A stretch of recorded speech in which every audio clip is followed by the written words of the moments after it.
So this is an interesting question. Is no UI the new UI? Is that what we're expected to do now? Now that we have your Alexas, your Google Home, it's Google Home, and what's the Apple one? HomeKit. So all of these that are coming into our homes already exist on our phones. They're just getting more, just everywhere. They're getting into cars. You can get an Alexa skill or Alexa labeled almost any device, I think, pretty sure. You can get microwaves or TVs, I'm pretty sure. It's a question for web developers, I think. I don't think a lot of web developers are thinking about this, but all of the technologies are web technologies that already exist. This isn't some specialized code base or anything like that, the way iOS is or Android is, where you have to get really specific. It's pretty much all web-based things, because that's what it's communicating with. So, voice is everywhere. How everywhere? Everywhere. We all kind of agreed upon it. This is like from Star Trek 3? 4, sorry. But we agreed this is the future. Everyone said you're going to talk to it, and that Scotty, of course, doesn't want to type anything. He wants to just speak to the computer and have it do things. So, and everybody accepts that as the future. We've all seen TNG, original Star Trek, sci-fi thing of your choice. You speak to the computer that's part of your ship, and that's really close to what we're looking at with things in our cars now, our personal ships, right? 2001, yeah. HAL, yeah. So we kind of all agreed this was the future. And, it's really taken off. This is a screenshot from the skills page and a graph of the skills available by country. If you can't see this, the United States has 56,000 Alexa skills already. You can see it's mostly the English-speaking countries because voice is not so great there's not as much development in other languages, but 50,000, 29,000, 20,000 for Australian above is a lot of skills. That's a lot of things we already have. A skill is what Alexa calls its thing it does when you tell it to do something. They all have different terminologies. They're all just some sort of acknowledgement and running of code. So a command, it's perfectly fine to call it that. Alexa brands it as skills. And I think Google Home app brands it as actions, and so they can have their words for it, their verbs for it, that's fine, or nouns. So if we all agree and these things are taking off, what are we really afraid of? Is it still web technologies? Yeah, it really is, so we have all these already. This is what we're afraid of, right? It's like everybody's afraid of this hacking and their perception of data going everywhere without your acknowledgement or your consent. And if that's the case, then don't use any of these things. Google, Facebook, Windows, iPhones, banking, Xbox, emails, TVs, credit cards, Target, YouTube, which this is being streamed on, cars, Instagram, meetup.com, or the outdoors in this GIF here. This is just the outdoors. No, don't use it. You don't want to be tracked? Yeah, that's kind of the reality that we live in. This is in the United States, as you can probably tell if you can see the characters, but it is a thing that is happening. So is Alexa safe? Should I use Alexa? Or any of them, honestly. The comparison between all of the major voice recognition things is pretty similar, and I'll get a little bit more into where they differ, but are they safe, right? So I use Alexa. Alexa turns on my lights. Alexa tells me it's for lunch at work. I literally get up sometimes and I say, Alexa, ask LunchBot what is for lunch today, and it tells me what's for lunch here at IDX. Then I decide if I'm going to get a bagel or not. Not as super impactful, big win or anything like that. I'm not like, Alexa, create me a program that blah, blah, blah. No. These are small wins, and getting a bagel, if I don't really like what's for lunch, is a small win for me. Orders things, if I want to get it from there, from Amazon, and answers random questions like, what time is it? I don't want to turn my head. I just want to know what time it is. So isn't Alexa evil? That seems to be a perception that any of these voice things are evil. They're spying on us, or all these things. Alexa connects to Amazon. Most people are pretty okay using Amazon and having them delivered to your house. So much so that Amazon has a service where you can be let into the house for delivery of packages so people don't steal your packages. You're okay enough with Amazon that you will literally let them into your house by remote. but somehow Alexa's evil. That doesn't make a whole lot of sense to me. And it just uses web services. That sends data to existing services, just like the web browser does. So it's not doing anything really special. But the browser just uses what you type into. Yes. Whereas Alexa is listening to every single thing you say. We'll get to that in a second. So the ad tracking is real. So everything you type in, ad tracking is real. This is from my Facebook, and apparently I float somewhere between learning Jenkins and learning the pole dance, according to the ads. I'm not going to acknowledge whether either of those is true. I'm just going to say that's what it came up with. Both true? Is that it? So Alexa is always listening. That is correct. But what does she do when she's listening? Everybody's always listening, right? What do we do with the information? So she's looking mostly for the wake words. Alexa, Echo, Amazon, and computer. Just like the Star Trek one. They actually use that one, right? Hello, computer. These are what's supposed to invoke Alexa and get Alexa actually listening to you to record and send off to Amazon. If you talk about Alexa Bliss, it's gonna wake up. If you talk about anybody with kind of Alexa in their name, Alexander, anything like that, it's going to wake up. There's a lot of concern when Alexa seems to wake up for no good reason. That, I think, feeds into the perception that Alexa's spying on you all the time. It's, ooh, I found some data, I should send it back. And that's going to happen with Alexa Bliss. Or these people here who have Alexa in their name. So the wake up, not wake up decision is made locally? Yes. Wake up, not wake up is made locally. However, it does listen to attempts. And I'll get to that in a second. I'll show some slides. But she's not always right. She wakes up to Black Sabbath. If you say Black Sabbath, what time is it? It's going to tell you, which is very metal, and that's cool. And the reason is the beginning, or the end and the beginning of those words. Aksaba sounds a little bit like Alexa. Now, keep in mind, Alexa's not listening to just you. She's listening to everything. So if there's a possible combination of an hard K, ak, and something that sounds like la, between you, person you're having a conversation with, Kevin and I are talking, and we're having something like that, and there's a TV on the background, and whatever combination, as soon as it figures it's close enough, it will wake. And to us, it will seem very random. But it's probably not. Like on the slide, the top four are all variations of English, when you skills. Yeah. So it's got to have a lot of... Accents are very tough. I tried it in Spanish. It's not very good. It's true. Especially since in Spanish, half the words end in A, right? So it gets a lot tougher. So, but she does say everything she hears, that she actually hears, and says that there was an invoke command, there was an Alexa, computer, Amazon, those things. She will save those. She says everything she hears that she woke up to. Yes. Yes. Not literally everything, because she doesn't hear those things. And I'll get to a chart that will kind of show that.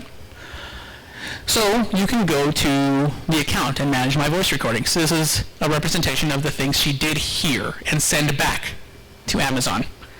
This is where you're going to go to see what you've said. Sometimes you say things and you don't know why, and it shows up. And there's a lot of interesting things here. So voice history. This is my actual voice history from Alexa. You can delete your recordings, what she stores.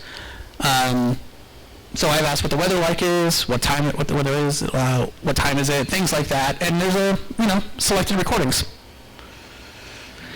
So one of the options is Alexa, delete everything I said today, which on some days I wish that was a real promise. You can't always delete everything you said to everybody, but you can delete everything you said to Alexa. So if you're really paranoid, you can actually set up things to delete everything that you said throughout the day. At the end of the day, just delete it. And, wow, that's loud. I'll wait till that's over. It's big. Yeah? On the previous slide, it would actually show you the skill or whatever that you were interacting with when you said that phrase. The invocation? Yeah. So whatever skill it does not on these ones. These are default Alexa ones, so it's not showing. You can expand. On the slide it doesn't show, that's what I'm saying. You can expand and see what happens. So it'll search give you the actual skill you Yeah. And it'll tell you what device did it too. Yeah, what's up? Do you think we're still on track track for 2029 for Skynet that comes up there? Probably not. We missed JAWS 3D from Back to the Future, so we're way off already. Yeah.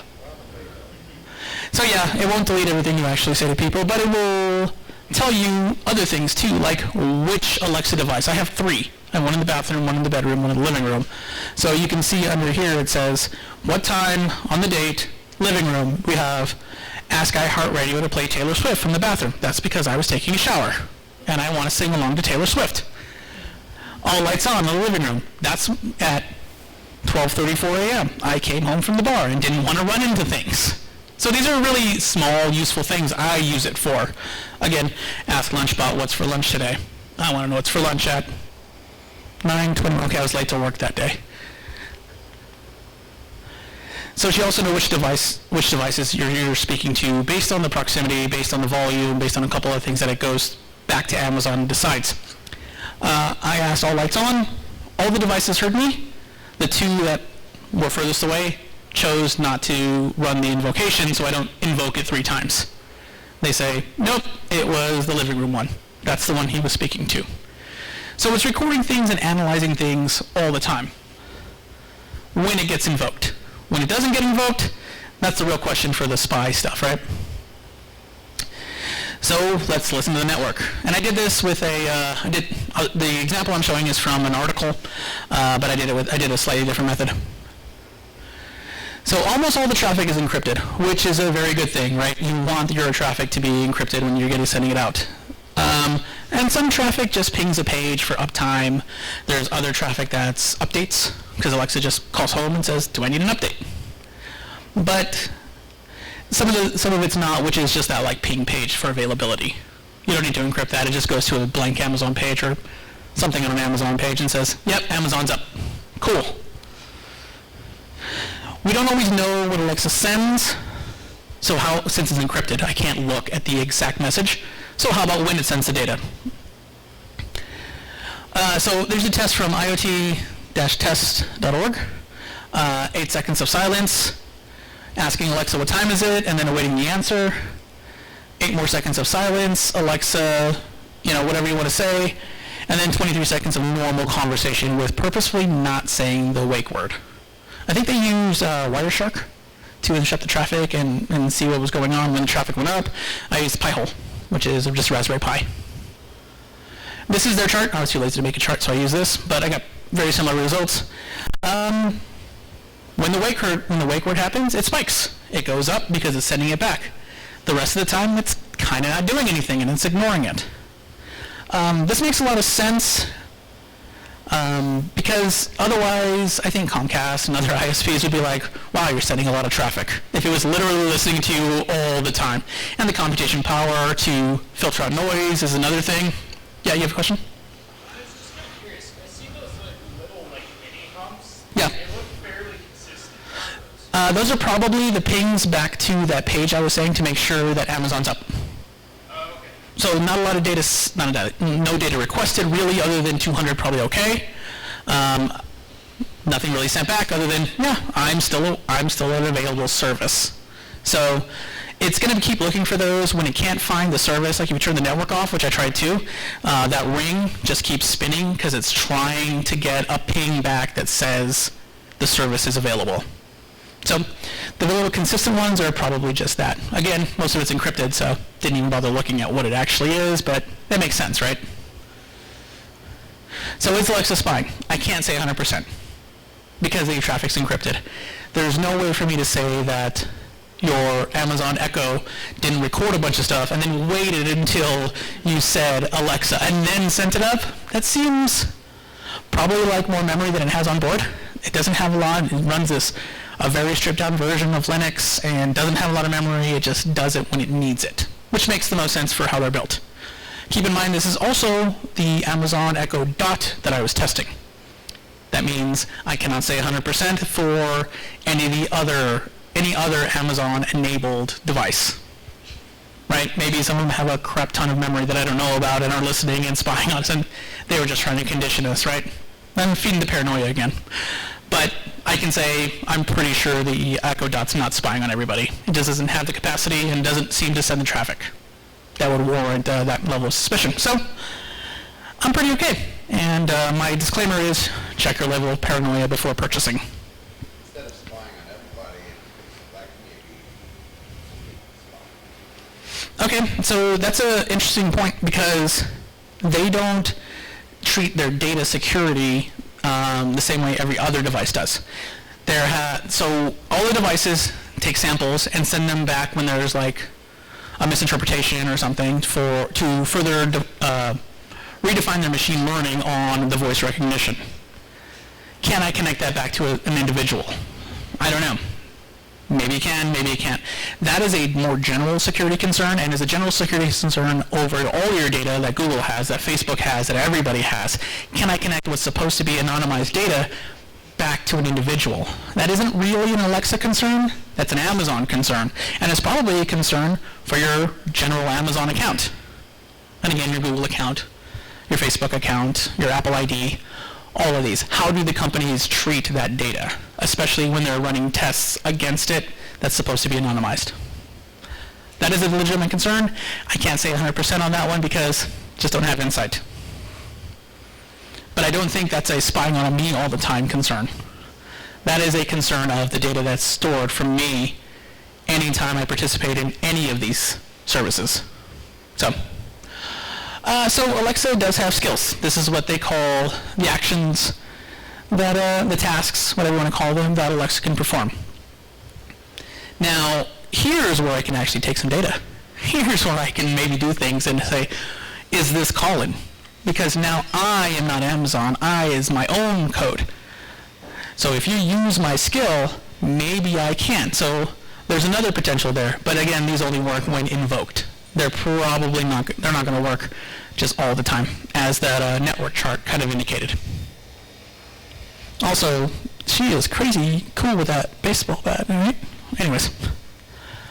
So skills require a few things. Microphone, obviously, since this is audio. A speaker, so for any responses if needed. So maybe not required, but probably. At the very least, acknowledgement that your request was invoked and handled. You need the Alexa service, which is an Amazon service, AWS service you can sign up for. They're free. It's free to sign up for. And a lambda service. Lambda is going to handle the computation, decide what to do with the audio when it gets it.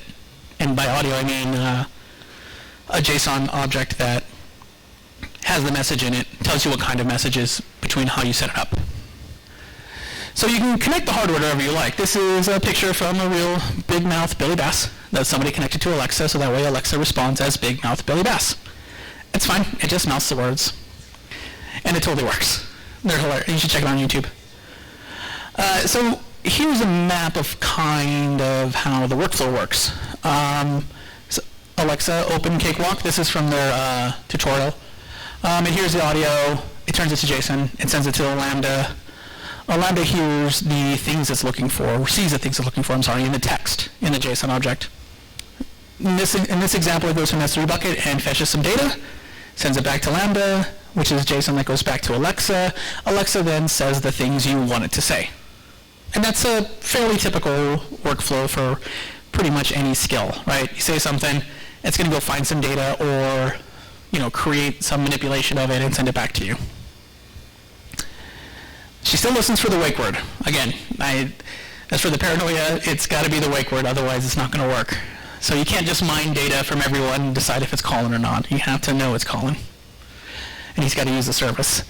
So, right, Alexa's sending the audio to the Alexa service, which turns the audio into text and bundles it in a JSON object that has more data around it that you can predefine.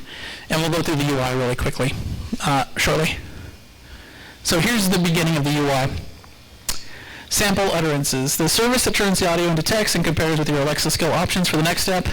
This is all just a UI you go into and you start putting in your variables. So a sample utterance is like, what's for lunch today? Like in my skill. That's something I'm going to ask. An utterance is something you ask Alexa. Or ask your skill, I'm sorry. You ask Alexa to ask your skill, in this case. And you send the data in response, or sometimes you can have a conversation back and forth. Maybe what you're trying to get at is a little more complex than what's for lunch. It's like, what should I have for lunch, for example?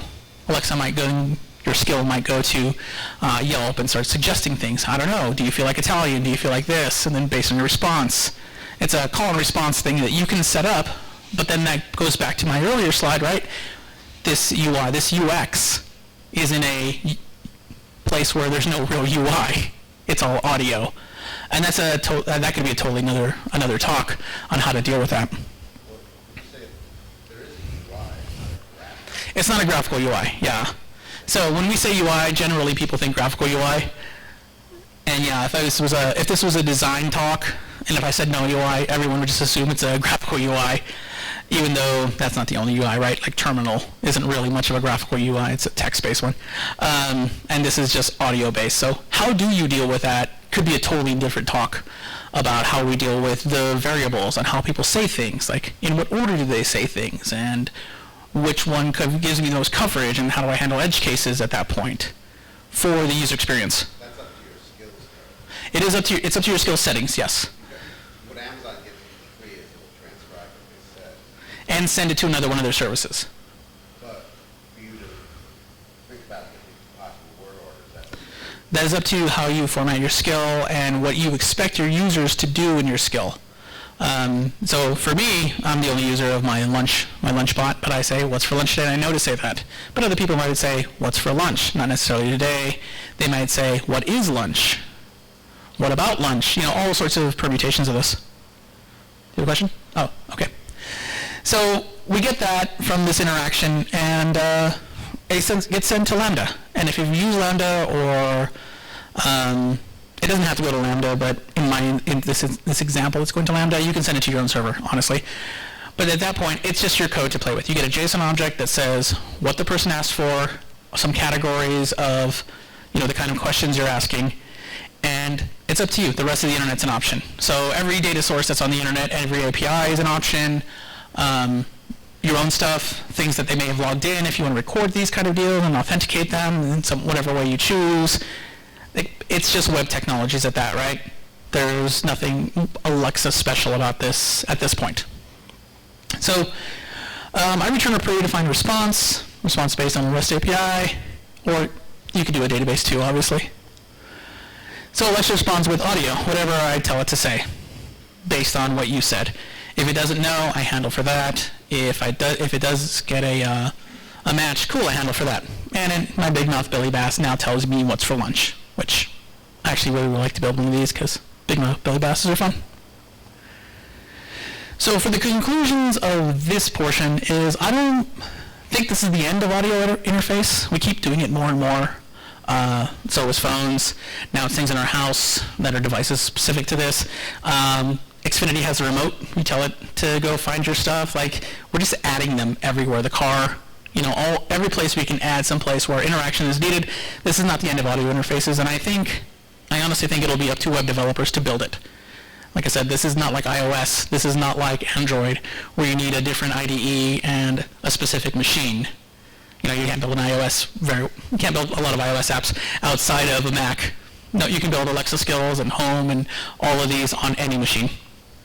So companies do care about security. They'll handle it a little bit differently. That's not necessarily a web developer's problem, but it can be. So if I have a skill or something that asks for information from a specific user, security is my problem. And that also means spying on you is my problem. I probably shouldn't do it very much. But, that's how ads work. So maybe I do want to do it somewhat. That's up to the developer at that point, not on the device or the service. They're about as safe as your phone is. Phones are listening to you, and we submit queries through there all the time. Okay, Google, what is this or that? Those are all being recorded. Those are probably all being sold. The data is probably all being sold. I find people creepier than machines. People will tell on you, and people will associate you with things. So when you're friends with Facebook on somebody, Facebook assumes because you have that association, the pages they like are probably pages you like. People are giving away data. I'm not convinced that machines are giving away a ton of data. I think human beings are. So, that's my conclusions on the security kind of aspect of it. So next, I'm going to talk about making a skill. Since we talked about some of the concerns, okay, cool. How do we actually make one? You'll always need an AWS account for Alexa, and other accounts for, Google and Apple have their own logins for those. And then you'll need a computer and be on the internet. That's really what you need. So this is the first page you see in the graphical interface. And all the graphical interface really does is create JSON objects. Amazon, all AWS services communicate via JSON. That's every single service. Alexa's no different.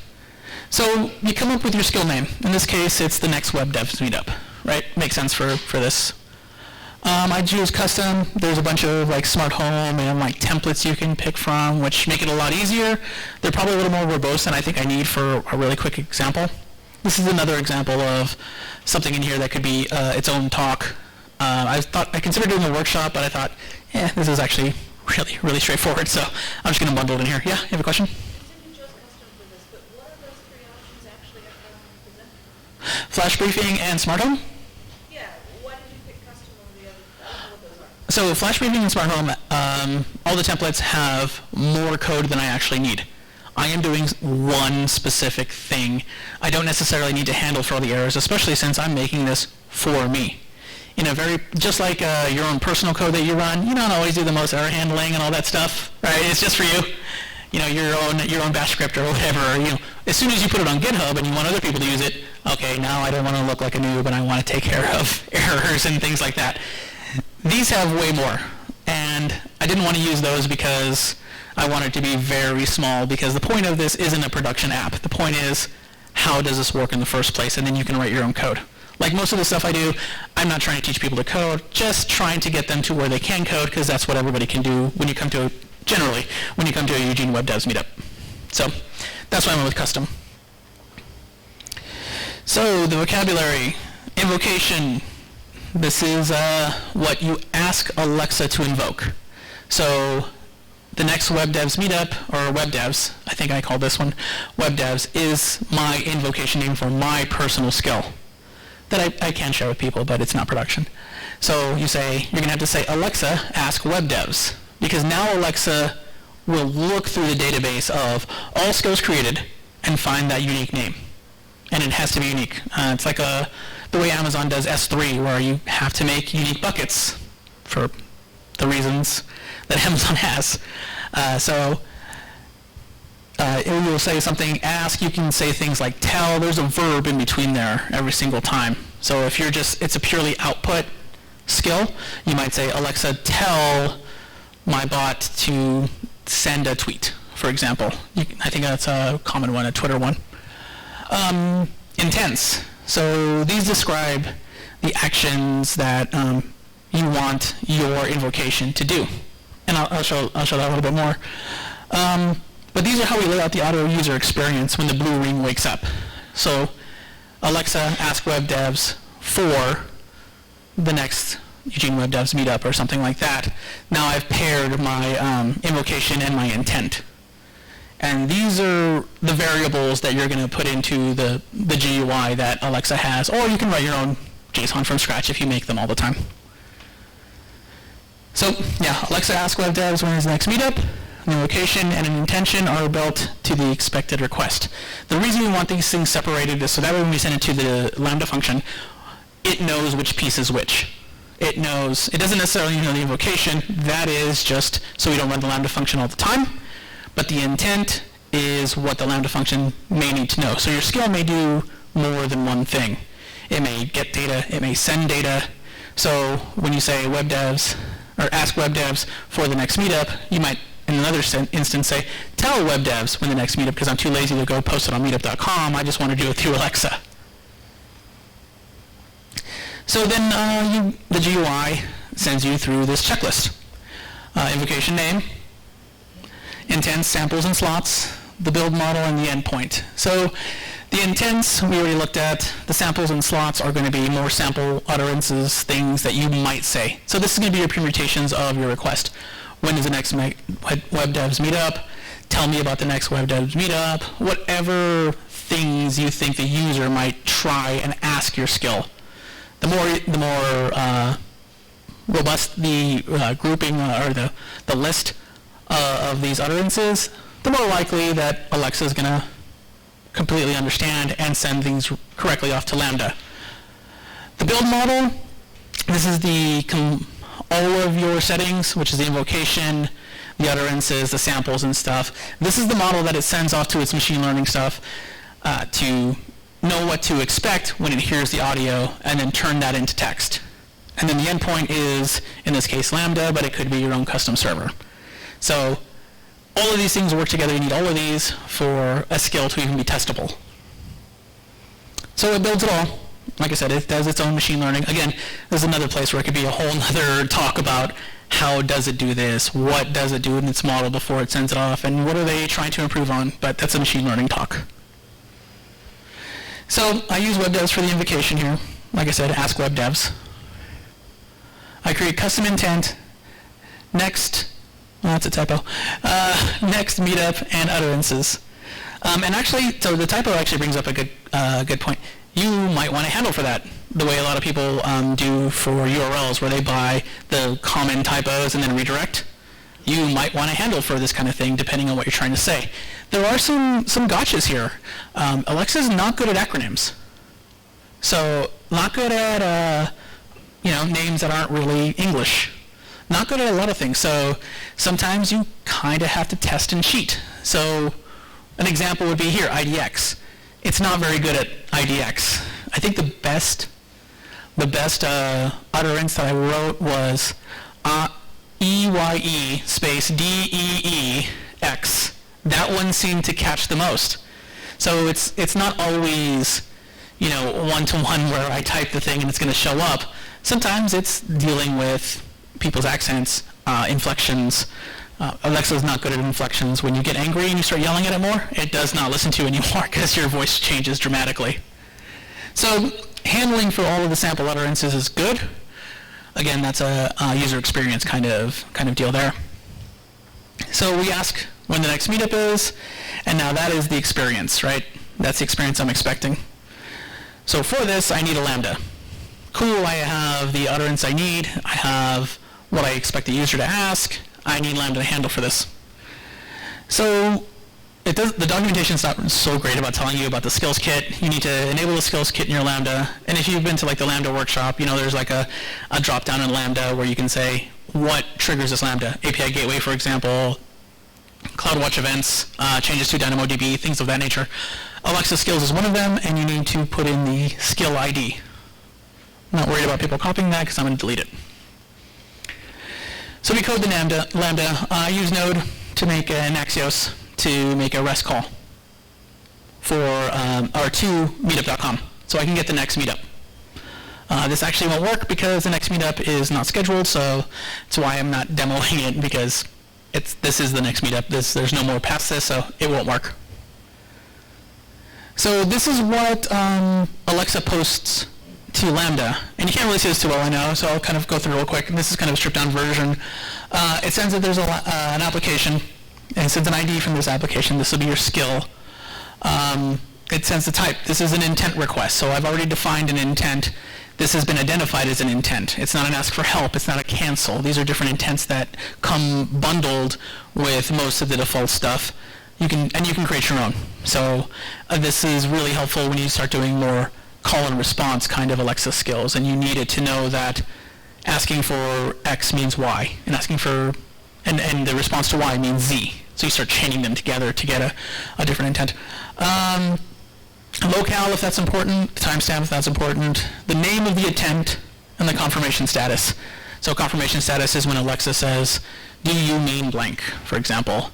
It can say yes, and you know that it was confirmed. And if it's not confirmed, that's when the call and response starts happening. Mine's not advanced enough for any of this, so it's going to move on. There's more data in this in the JSON too.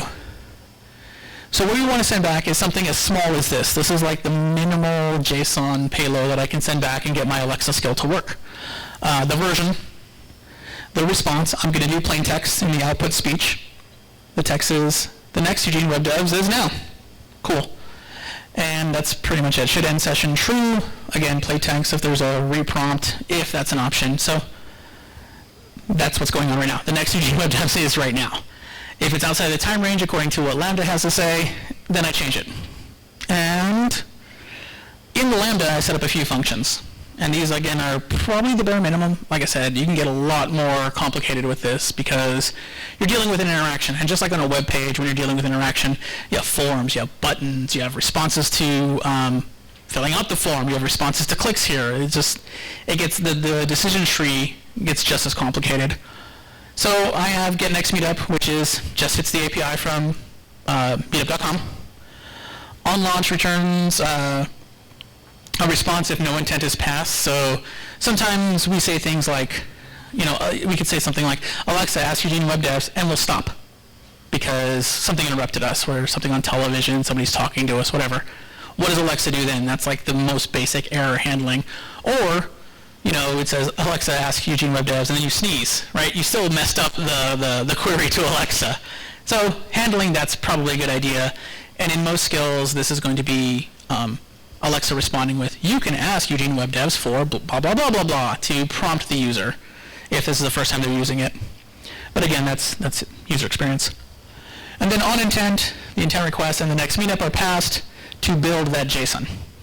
The code will be available on GitHub if anybody wants to try it out. And when it actually works, in order for it to work, it needs a next meetup, which I have not scheduled yet. So if anybody has any talk ideas, let me know. So we check the ID to make sure, in my Lambda, I'm checking the ID to make sure that the ID is correct and that it is the skill that I'm expecting. Don't want to answer the wrong thing, because then Alexa doesn't look like she knows what she's talking about. I just got a try block here. If it's the invalid application ID, it just fails. And then, however, if the request is recognized, cool.